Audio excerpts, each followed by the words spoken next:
Discovery is a quiet voice that whispers to each of us. It's what drives us to explore.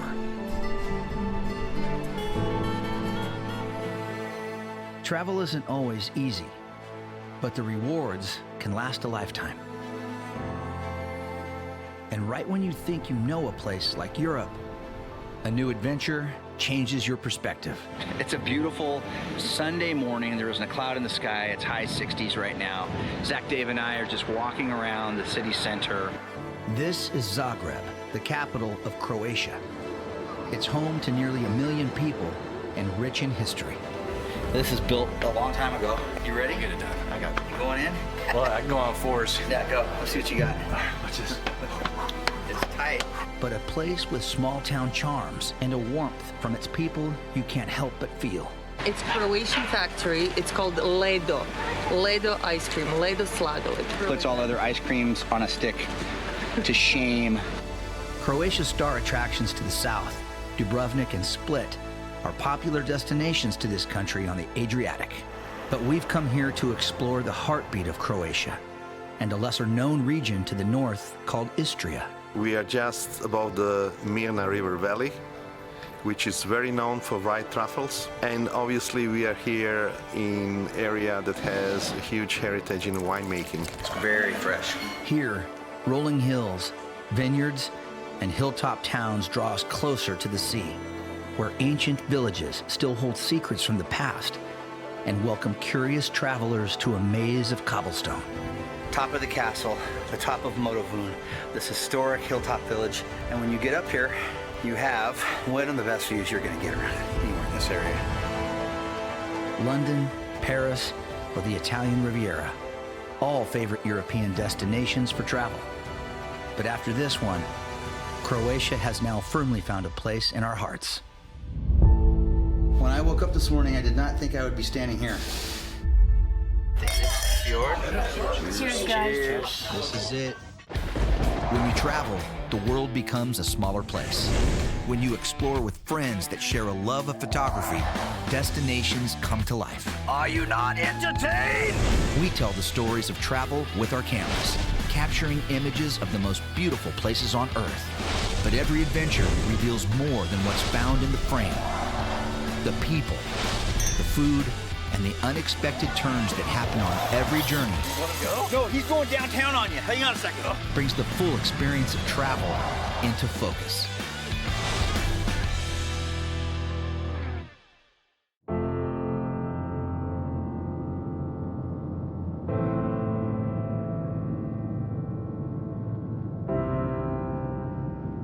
Anticipation. It's one of the biological highs that comes from traveling to somewhere new. Feeling the plane descending through the clouds. A kink in your neck forming as you strain for your first look at the unknown below. All of it part of the experience. All a part of the cycles of travel that become familiar the more you explore. And as the final moments of flight end and thoughts of what adventures await race through the mind, the droning of aircraft brakes and the sounds of phones reconnecting with the world remind me we are strangers in a strange land once again.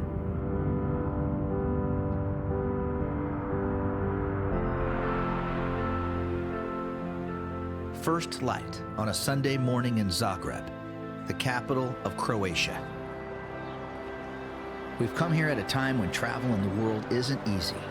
During round 2 of the COVID pandemic, when some countries remained locked down, as others searched for a way to find sense and survival. Croatia is one of those places that push through.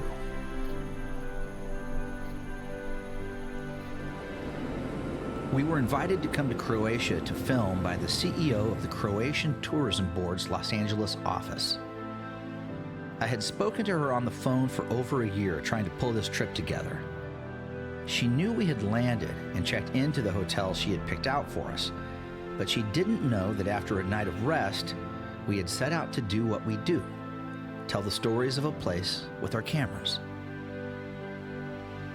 That's when the unexpected happened. It's also why this show is titled Beyond the Lens. As I stood filming a downtown scene in Zagreb, I heard tires squeal in protest under the weight of a quickly stopping automobile, followed by a car horn sounding next to me. When I turned, there was a woman in a Mercedes sedan holding up traffic and waving to me to get in quickly. I grabbed my gear, shrugged to a confused David Boomer nearby, and sped away into the streets, slowly coming to life with our Croatian tour guide, Eva. How she found me that day, I will never know. Now, where did you grow up? Did you grow up here in Zagreb? I did. You did? You're a Zagreb girl. I am. My kids are 7th generation of Zagreb. So that's how you know how to drive around here right now. Everyone knows how to drive around here. Eva had a sense of urgency about her that reflected in the speed in which she drove these narrow streets. She lives in Los Angeles now, but grew up in this vibrant city. The thing about Croatia is how diverse it is. So being such a small country and being so diverse, geographically and climate-wise is just what makes it so beautiful, and so, you can explore it again and again. Yeah, I'm seeing that just on the first little bit right out of the hotel. My rocket run car tour of Zagreb took me to all the good stuff quick. It helped me get my bearings and better understand the layout of Croatia's capital from someone who really knew the history here. My first impressions of Zagreb are beautifully clean, with lots of smiling, happy people, and a feeling of small-town quaintness coming from a city with nearly 1 million people in it. All set to a backdrop of contrast between cobblestone alleys, 14th century architecture, and a modern sense of flair you would find in any European capital.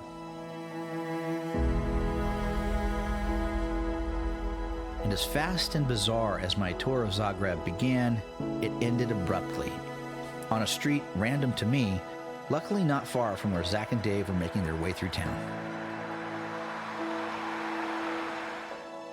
Zagreb is the largest city in Croatia, where a quarter of the entire population of this country lives.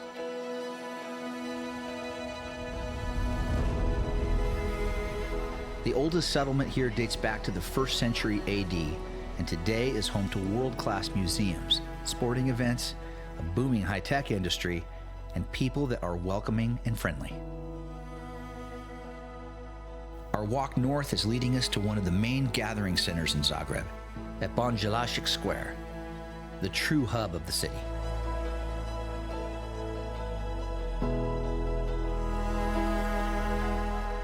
On weekends, the square is alive with activity, buzzing with markets of fresh flowers and locally grown produce.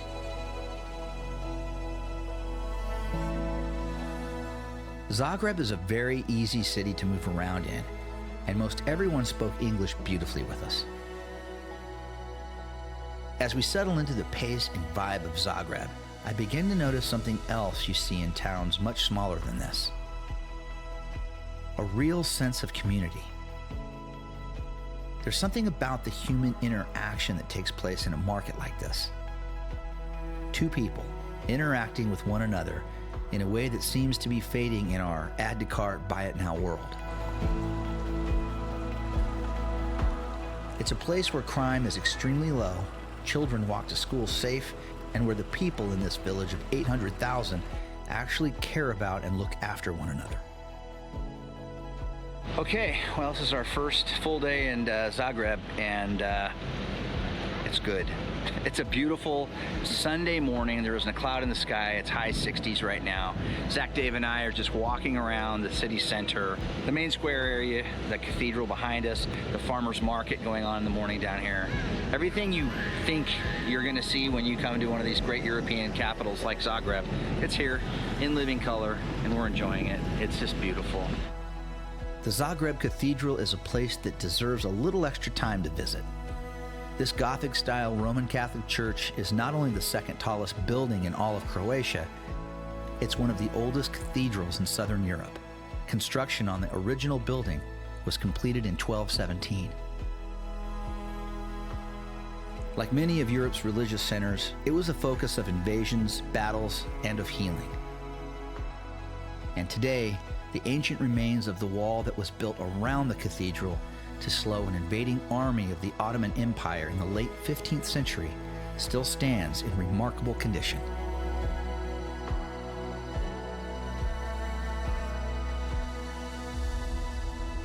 Our journey through Zagreb is now leading uphill, where stairs and tunnels take us into the Adriatic area, the upper town or Old Zagreb.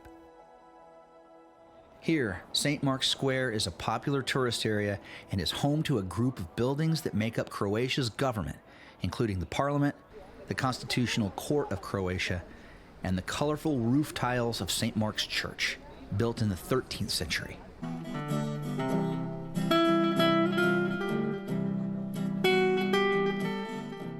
The upper town of Zagreb is also home to another important landmark, Lauterstadt Tower. It was built to look over the old walled sections of Zagreb in the 13th century as a defensive observation point for lookouts. In the 1800s, a cannon was added to the top of the tower that would fire off every day at noon to signal the church bell ringers in Zagreb to do their thing. The tradition of the cannon fire at noon continues today, scattering pigeons and shocking tourists every midday, and is the main reason we found our way up here. But upon arrival at the tower, we learned that the cannon was damaged in the 2020 earthquake and hadn't been fired since. A disappointment, short-lived, after seeing what else our climb to Adriatic would offer.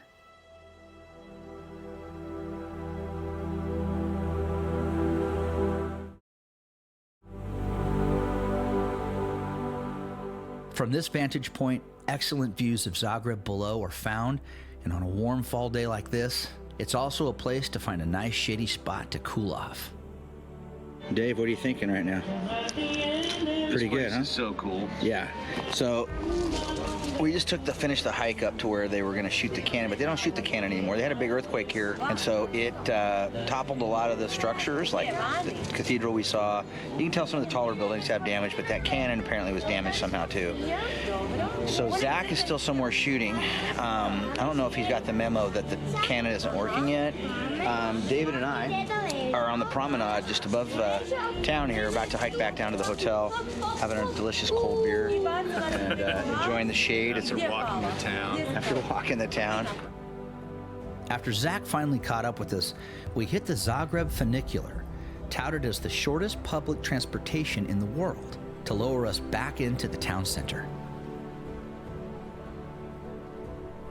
Eva sent a text to meet her back at the Esplanade Hotel. She wanted us all to jump in the car with her this time for another surprise she had planned.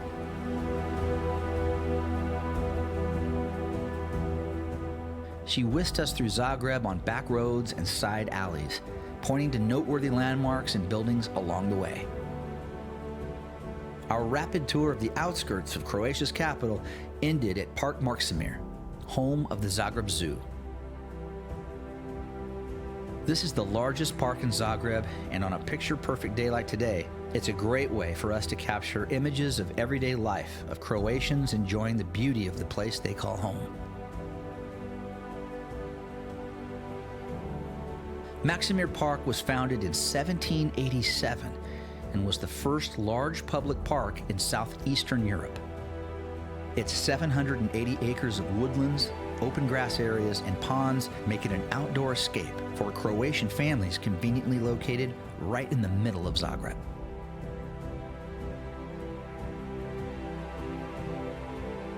This is about the time of day I need to really pay attention to Zach.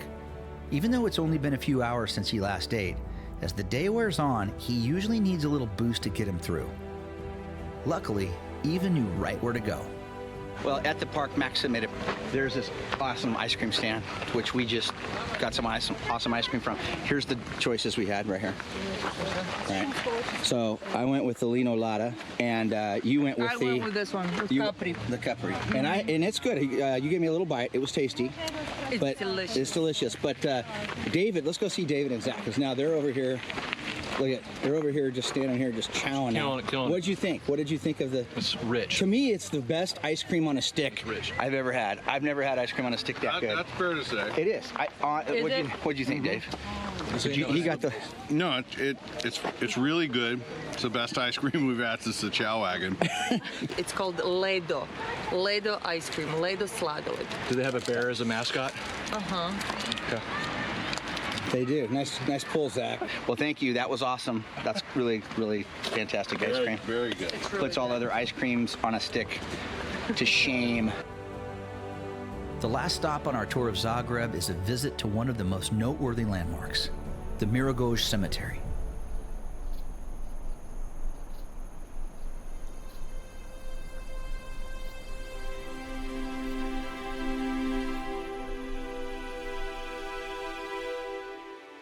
Here, people of all religious backgrounds are put to rest, interred on the hillside of this remarkable setting, owned by the city of Zagreb and not the church.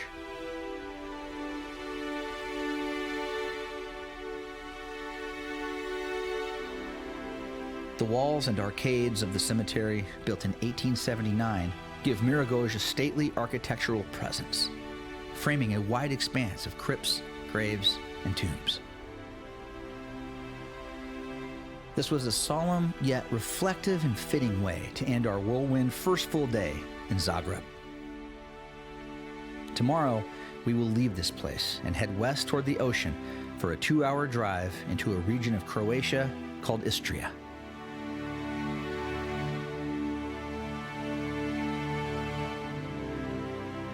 Our second full day in Croatia, and Zach, Dave, and I, somewhere between Zagreb and the oceanside town of Opatija, have lost Eva, who was driving her own car kind of fast. A text message from Eva simply gave us the name of a town and a brief note about how she would meet us there. We punched the town name into the phone and followed the directions blindly through the hill country of Istria, a part of Croatia's northern area that is very reminiscent of Italy's Tuscany region across the Adriatic Sea.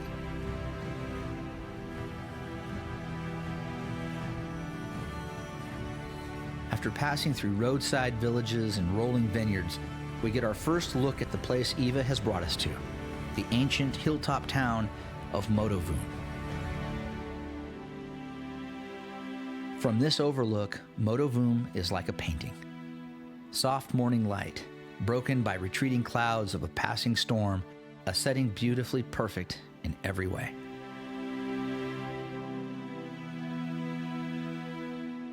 Once again, Eva magically appears while we're focused on the scenery, like she's been there all along, ready to show us the path to Motovun.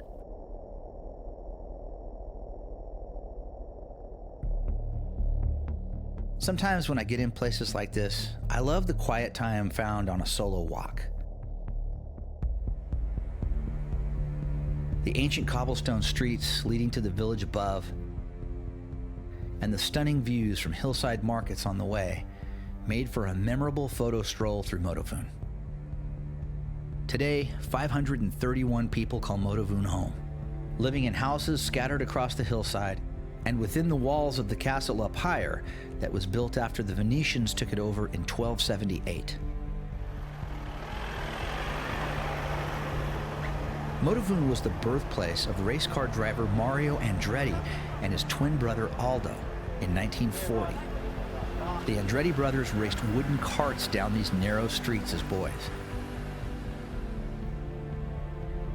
Zach, Dave, and Eva have been up at the castle for a while now, and as I climb closer to the top, the views of Istria below set against shops selling olive oil, truffles, and craft wine continue to amaze. Now on top, I've caught up with the boys who have been shooting this magical place called Motovun. From the town square to the inside of Motovun's historic St. Stephen's Church, we have to remind ourselves this is a real place where people actually live, who may also be the luckiest people on earth. All right, come on. I want to get Zach walking in here. This is going to be hilarious because Zach's a tall drink of water. And this is built a long time ago. Get it done. You ready? We'll get it done. I got it. You going in? Okay. Okay. Well, I can go on fours. Yeah, go. Let's see what you got. Watch this.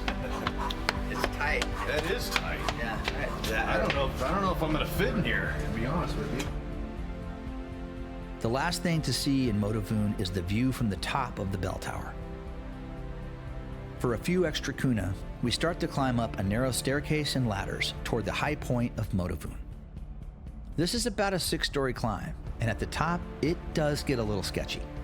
You're in better shape than I thought you'd be. Really? No, that's not for the faint of heart. Coming up here, and I'm gonna set my camera right here. This is good sturdy metal.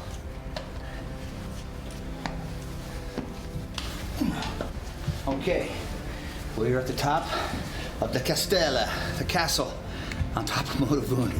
This is wild. When I woke up this morning, I did not think I would be standing here. And that's one of the things that's awesome about travel, right? You don't know what's gonna happen in the day. Dave still wants to go higher. I'm gonna ring the bell. This is awesome.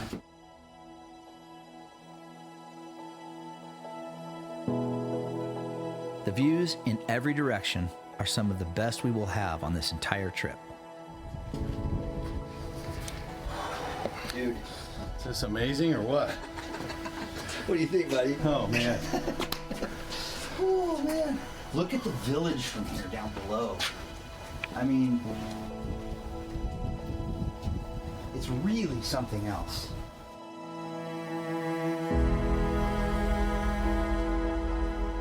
The rich history of the place we now stand is not only seen, but felt.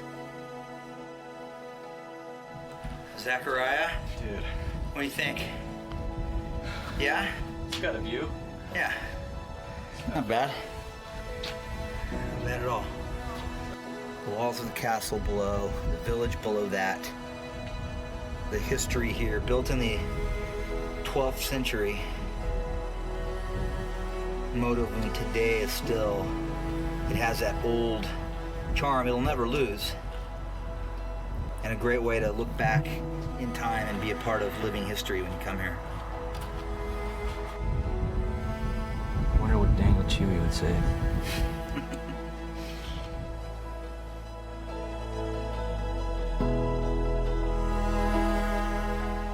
Top of the castle, the top of Motovun, this historic hilltop village in the Istria district of Croatia. And when you get up here, you have one of the best views you're going to get around anywhere in this area. The wine country below, the history here, the history you can touch. What an experience, what a place to come.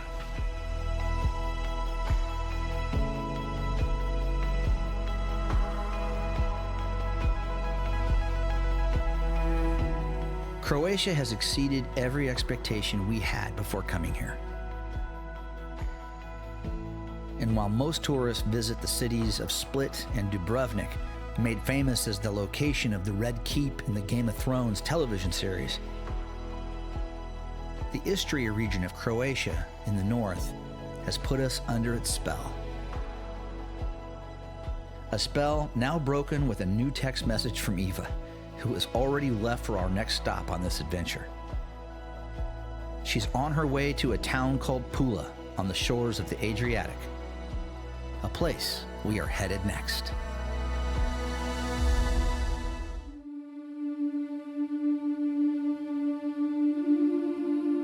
We've come to a place where ancient streets lead to a new world of discovery. A part of Europe growing in popularity with tourists, but still home to places new to explore. Croatia is a country quickly moving up the European travel destination bucket list for many, and for good reasons. The land and cityscapes here, the warmth of the people, and the high bar of the food and hospitality industry in Croatia are creating a new excitement for travel to a part of Europe that has been long overlooked. You want to go for a snorkel or a swim in the Adriatic? They turned the ocean into a swimming pool. Yeah, they basically turned the sea into a swimming hole here. Our Croatian travel expert, Eva, invited us to explore her home country, starting out in the capital city of Zagreb. The thing about Croatia is how diverse it is. So being such a small country and being so diverse, geographically and climate-wise. She then led us to the Istria region of Croatia, known for its wine, truffles, and olive oil, to explore the hilltop town of Motovun. Top of the castle, the top of Motovun, this historic hilltop village in the Istria district of Croatia. But now, as our journey continues, Eva has raced ahead to make arrangements for the next part of our adventure. We don't know where we're going. We're following Eva up ahead there, which is exciting sometimes. In 2 seaside towns along the Adriatic that are as beautiful as you'll find anywhere in the world. It's amazing to me to be the history of what's happened right here. Yeah, think about that. Come. Yeah, let's go. From the historic Roman arena of Pula. The story is written in historical sources. That's true. True. To the cobblestone streets and harbor life of Rovinj. Kind of broke away from Dave and Zach and Eva. We all kind of got into our own mojo, and that happens sometimes when we're shooting out here. Eva is pulling out all the stops for the next part of our photographic tour of Croatia. We're getting ready for warfare here. Zach, you ready for your bib? Zach. Go ahead. Capistanti. Ready. I'm ready. Okay, we're ready. Thank you. Hvala. Here we go. When you travel, the world becomes a smaller place. When you explore with friends that share a love of photography, destinations come to life. Are you not entertained?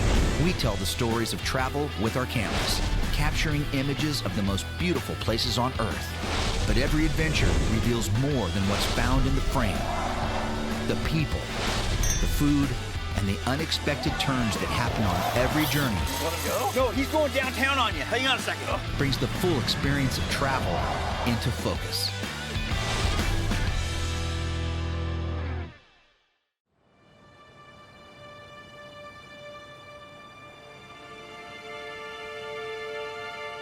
Mornings are always my favorite time of the day. The earlier, the better.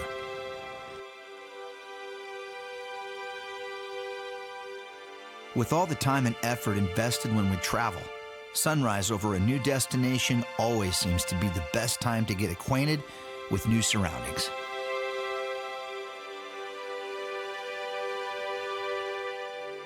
After a whirlwind few days touring the northern reaches of Croatia, distant from the usually visited Split and Dubrovnik to the south, we've explored Croatia's capital city of Zagreb, then moved to a region of the country called Istria. Here, we hiked the streets of Motovun, a hilltop town with a rich history and photographic settings almost too good to believe.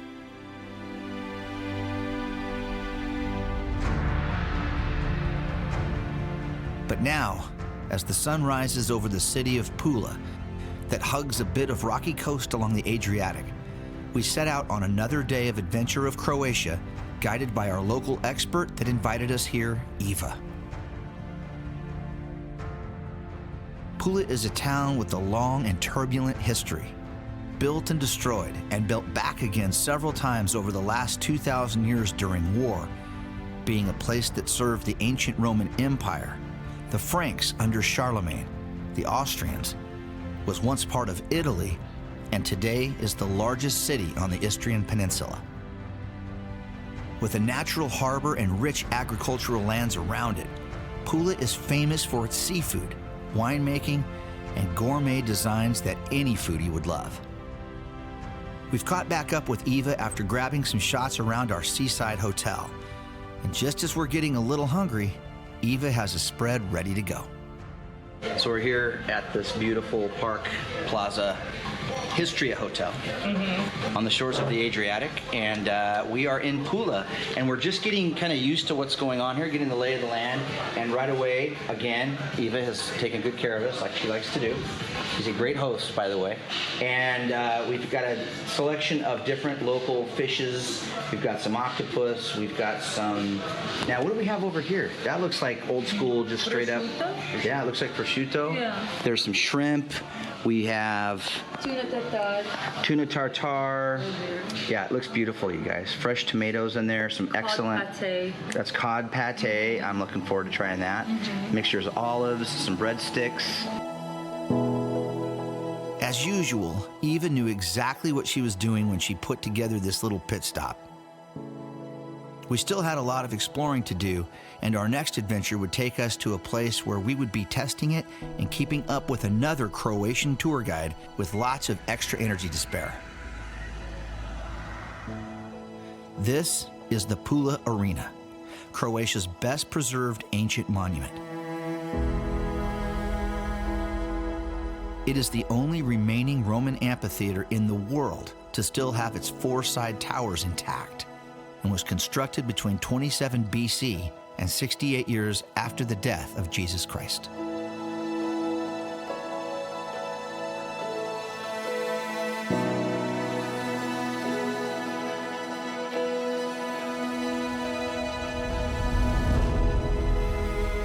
We've come to the Pula Arena as the day and all of us are winding down. That was until we met our local historical expert, Igor, who was just getting fired up to show us around this very special place. Okay, so we are Now with our friend here. He's showing us. Look at this. We're walking on. This is hallowed ground. This is like hallowed ground, man. Yes, it is. I mean, Yes, it talk is. to me. What are we looking at here? What is this place? This is our Roman amphitheater called arena, because arena is this around you. Arena, a Latin term, means sand. Sand absorbs the blood because of gladiators. You have 26 kind of gladiators, but only 4 of them were elite. Only 4. And first one was Rodiarius. Who was Rodiarius? Man who deserved the freedom fighting in amphitheater, in arena. Yeah. And after that, he stayed the fight, but on his choice. Yep, got it. His own. He earned the right. Yeah, and award was a little wooden sword called Rudarius. Yeah. Second one is replacement, secutor, fighter with 8 kind of weapons. Third one is Retiarius with a trident and with a net. And fourth one are women, Amazons. You know what Amazons means? You know what Amazon means? Like Wonder You heard, Woman was an Amazon. Wonder Woman came later. I'm joking. But you know what, Amazon? Because they cut the right breast because of the elbow. Oh, so That's they could pull. Igor's day job is teaching the children of Pula ancient history in the classroom, so we're in good hands here. But I'm not gonna lie, it was hard to keep up with this guy. His passion for sharing his country's rich history is infectious and at the same time, a little exhausting. Because this is elliptical. Yes. And you see, up there, coffee bar. Yes. The only amphitheater in the world, elliptical, who have a coffee bar in the corner. Amazing. Yes. Amazing. So I mean, look at And the only one with the towers. You see, one tower. Yeah. This repairing tower. Yep. And third one and the fourth one. Okay, so that's what makes this rare. And you were saying before, this is one of the most preserved Colosseums or arenas. Because if you know what is a Roman Empire, it was the first empire on the 3 continents. Yeah. And in Roman world, today Roman world, we have about 250 amphitheaters still existing, and this is the 4th well preserved and the 6th biggest. The setting of this ancient site next to the Adriatic Sea as the sun sets on another beautiful day in Croatia begins to take hold of us all. The importance of the history here begins to sink in. But Igor has no time for self-reflection. For him, there's more to see and places to go. It's amazing to me. It's amazing to me to be the history of what's happened right here. Yeah, Think but about that. Come. Yeah, let's go. Look at this. Okay. Typically when we shoot this show, we try to avoid guided segments on camera. They're usually a little long-winded and they slow down the pace of the cut. And people with a death sentence for crimes would be put in here with animals too, correct? No. I read that. It was on Wikipedia. It's gotta be true. Yeah. Clearly, that's not a problem today.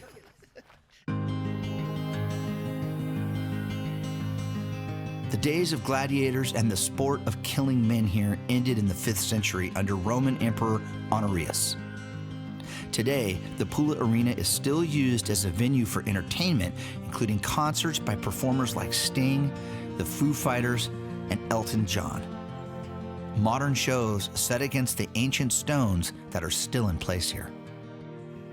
Now, is all of this, like, when I touch this limestone here, Yeah. is this original limestone? Yeah, from Brioni Island, if you visit the Brioni Island, and from Vincuran.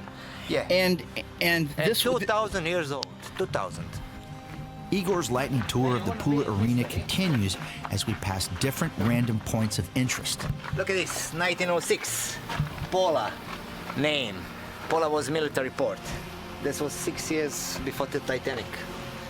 1906 was also a big year for California history because that's when the big earthquake hit Yeah, San Francisco. in San Francisco, yes. And we have also 1908, when you are engraved in history.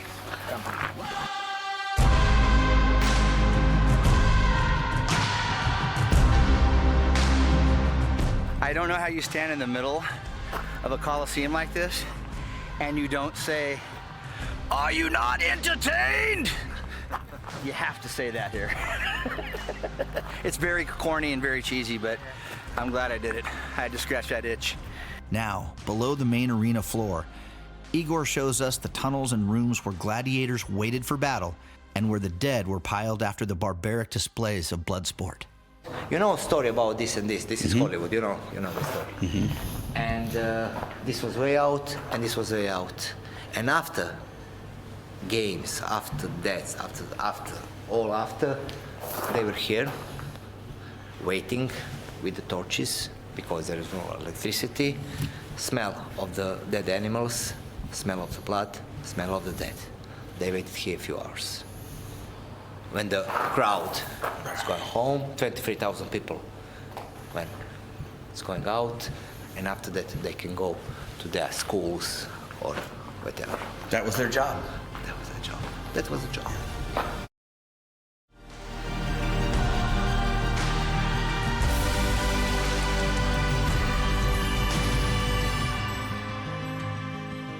After our unforgettable tour of the Pula Arena with Igor, we stroll the historic streets and alleyways of Old Pula, near the seaport, on a much more relaxed pace. Pula is a beautiful seaside town that honors its past by celebrating what it has become today. This entire area is known for its rich historic resources and its laid-back lifestyle, incredible food, and the friendly people that call this place home. This was definitely another good day in Croatia.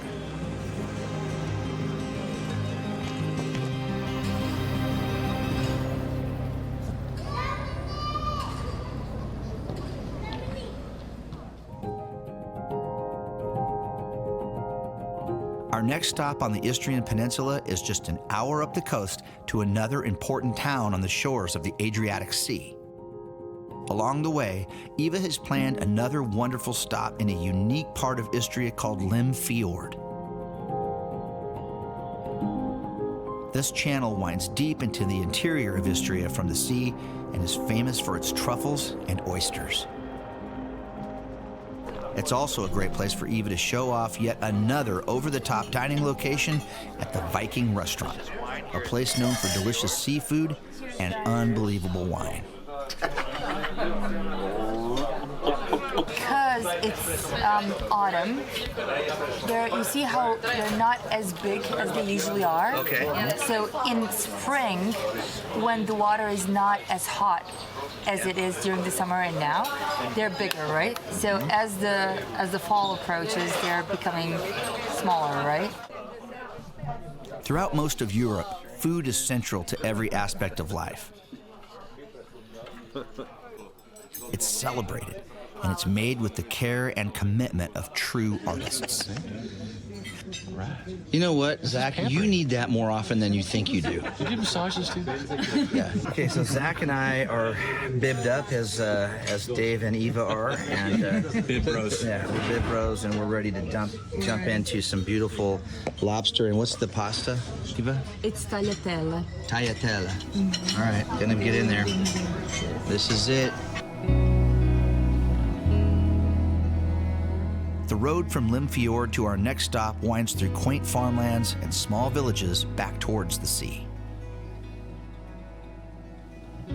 Once again, our heads are spinning at the next place we see that Eva has arranged for us to stay.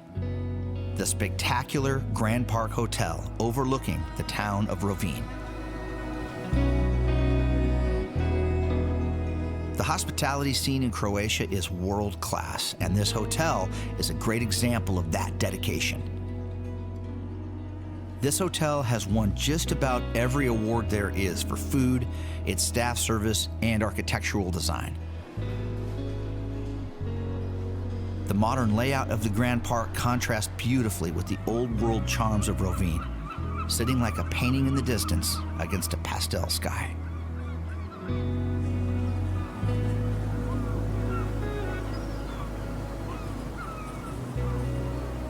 A short walk into town from our hotel delivers us to the vibrant city center and old town of Rovinj. This is an active fishing village that is now a busy tourism hub in the summer for both international travelers and a popular destination for Croatians taking a fun weekend trip.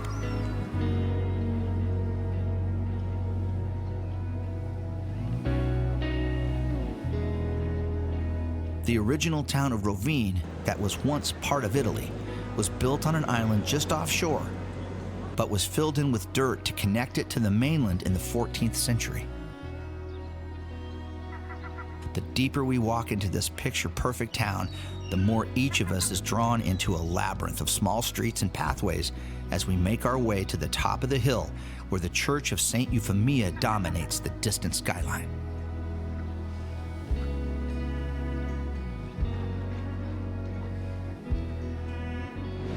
Well, I gotta tell you, just walking around here in the streets of Rovinj as I make my way up to the church, kind of broke away from Dave and Zach and Eva. We all kind of got into our own mojo, and that happens sometimes when we're shooting out here. And in a place like this, I think each person wants to just kind of have their own experience. So that's what we've all sort of done without even talking about it. We all kind of wanted to have our own experience here and just kind of photograph this thing in our own way. I'm walking down this old cobblestone street right now. Vacationers are light. The traffic, vacation traffic is kind of light.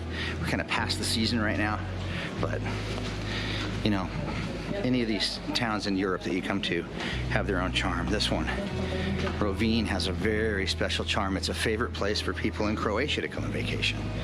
As you can see, it's just beautiful. And so I'm gonna make my way up to the church. I'm not exactly how to get there. I'm not sure, there's no map. I'm not going to my phone for GPS on this one.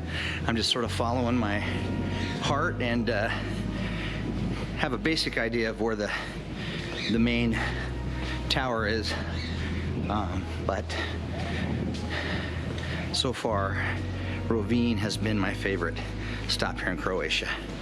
It is beautiful.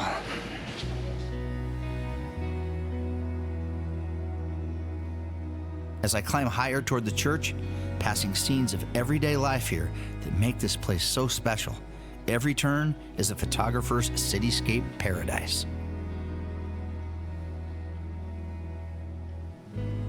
Finally on top, St. Euphemia's Church, the largest Baroque church in Istria, rises as an imposing yet beautiful centerpiece to the city.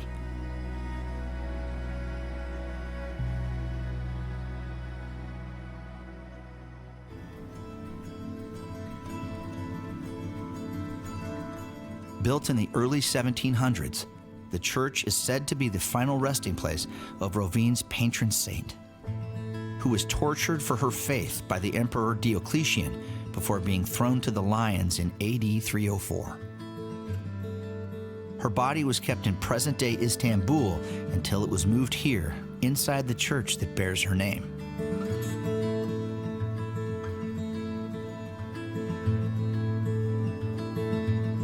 The bell tower at the summit of the hill rises 200 feet above the church and was modeled after the tower at St. Mark's Square in Venice, which is not all that far away. From the top of the tower, views of Rovinj below are worth every step it takes to climb this historic monument.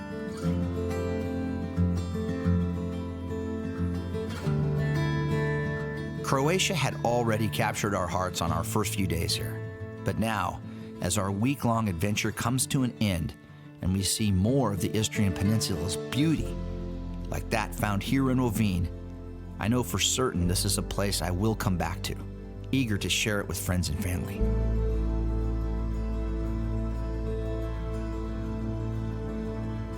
On our last day, as we head back to Zagreb to catch our flight home, Eva suggests a drive off the main highway and along the rugged coast to the town of Opatia. Even though the weather is pretty rough today, with rain and strong winds, we knew if Eva had arranged another meal on our journey, it would be first rate. All right, so we're on our little voyage here along the coastline above the Adriatic Sea on our way to Opatia. It's gorgeous here, as David Boomer's probably getting with his camera from behind me. And I'm feeling a little bit of pressure right now because Zach, for the last hour, has been saying, there's a restaurant, dude. Hey, we can eat there. Hey, let's stop there. Hey, why don't we get... And he's right. That's the thing. This place is littered with awesome restaurants. But we just got a call from our host guide, and anyway, she just got a phone call from a friend who said, hey, we just got some fresh scampi in. Bring the boys down to the restaurant. So, you know, that's what we're doing now. We don't know where we're going. We're following Eva up ahead there, which is exciting sometimes. And but we're on our way to a restaurant to eat fresh scampi, and we'll let you know how that's going to look here, if and when we make it. Thread needles. After navigating some of Opatia's ridiculously narrow streets, we make it to the restaurant where Eva's friend is awaiting our arrival. Yes!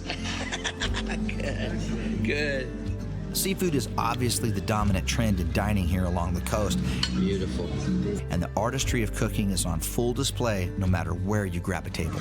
Homemade pasta and shrimp scampi. And we've got some truffle. Even though our time in Opatia was short, the memories and moments we enjoyed here will last a long time. He's happy. Travel to places far from home is often avoided by people fearful of experiencing culture shock. And while international travel may seem daunting or too far from reach, it's really an important way for all of us to better connect with the world and with ourselves. Culture shock, as a friend once told me, is the growing pains of a broadening perspective.